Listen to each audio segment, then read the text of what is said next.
अध्यक्ष महोदय, या ठिकाणी पुनर्विकास जे आहेत, आता जुन्या शहरामध्ये निरनिराळ्या ठिकाणी पुनर्विकास होतात, किती लोकांना तुम्ही वेठीस धरणार आहात?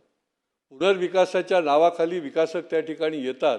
अहो EOW मध्ये 10 केसेस पडून आहेत आणि त्याला दिरंगाई होते, परंतु विकासक जो आहे तो निरनिराळ्या ठिकाणी दुसरीकडे त्याची कामं चालू आहेत.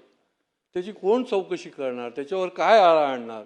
अध्यक्ष महोदय, आणि त्याच्यामुळे माझी मागणी आहे शासनाकडे की आपण जसं इन्व्हेस्टमेंट करणाऱ्या लोकांकरता, ठेवीदारांकरता जसं MPID आपण आणलेला आहे, तसा SRAचे जे विकासक आहेत, पुनर्विकास करणारे जे विकासक आहेत, इमारत बांधणी करणारे जे बिल्डर आहेत, या सगळ्यांना MPIDच्या खाली घ्या. अध्यक्ष महोदय, भाडी दिलेली नाहीत, MPID लावा.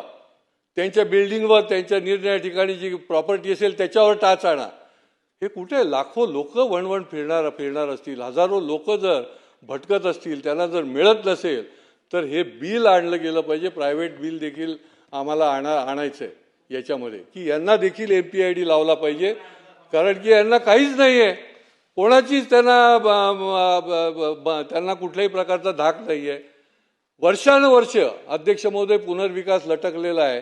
माणसं म्हणजे ज्याचा मुलगा पहिलीत होता तो 10वीत गेल्यावर देखील त्याला एक वीट उभी राहिलेली दिसत नाही. आणि या बिल्डरांना तुम्ही मोकाट सोडणार का?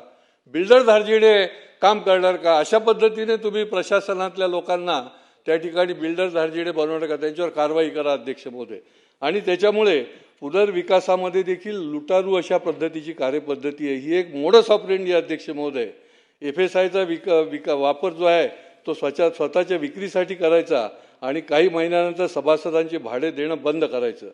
ज्येष्ठ नागरिक रस्त्यावर येतील, अनेकांना घराअभावी, पैशाच्या अभावी अकाली मृत्यूला सामोरं जावं लागतं आणि मग ते दिवाणी न्यायालयामध्ये त्या ठिकाणी दिवाणी न्यायालयामध्ये जाब विचारणार का? आणि त्याच्यामुळे अध्यक्ष महोदय, बिल्डरने दिलेलं आश्वासन हीच ठेव मानली गेली पाहिजे अध्यक्ष महोदय. नाहीतर त्याला MPID लागला पाहिजे. तुम्ही निरनिराळ्या पद्धतीची सांगणार, त्यांना भूलतापा मारणार आणि त्याच्यानंतर त्याच्यातली एकही गोष्ट करणार नाही, तर त्यांना MPID लागला पाहिजे. आणि त्याच्यामुळे याच्यामध्ये देखील हे आपण अंतर्भाव करा. केवळ त्या ठिकाणी इन्व्हेस्ट करणाऱ्या ठेवीदारांच्या बरोबरच यांच्यावर देखील MPID लावण्याची आपण अध्यक्ष महोदय तरतूद करावी, अशा प्रकारची मी या ठिकाणी अध्यक्ष महोदय. हाय खुशी. हाय निकिता. तूने आफ्टर 12 कौन सी स्ट्रीम में एडमिशन लिया है? मुझे हेल्थ केयर फील्ड में करियर तो बनाना है, लेकिन मुझे समझ में नहीं आ रहा मैं कौन सा कोर्स लूँ. खुशी, अभिनव इंस्टीट्यूट का GNM नर्सिंग कोर्स परफेक्ट है. ये महाराष्ट्र नर्सिंग काउंसिल एफिलिएटेड है. सिर्फ थ्योरी है या प्रैक्टिकल भी है? यहाँ 70% प्रैक्टिकल और 30% थ्योरी है, मतलब रियल हॉस्पिटल लर्निंग. हम दोनों को प्लेसमेंट भी मिलेगा ना? बिल्कुल 100% job placement support, experience faculties और डेडिकेटेड प्लेसमेंट टीम. क्या हम उसके बाद गवर्नमेंट जॉब के लिए अप्लाई कर सकते हैं? Of course. और इंडिया और अब्रॉड दोनों जगह ह्यूज डिमांड है एक्सपर्ट्स की. Wow, sounds like a plan.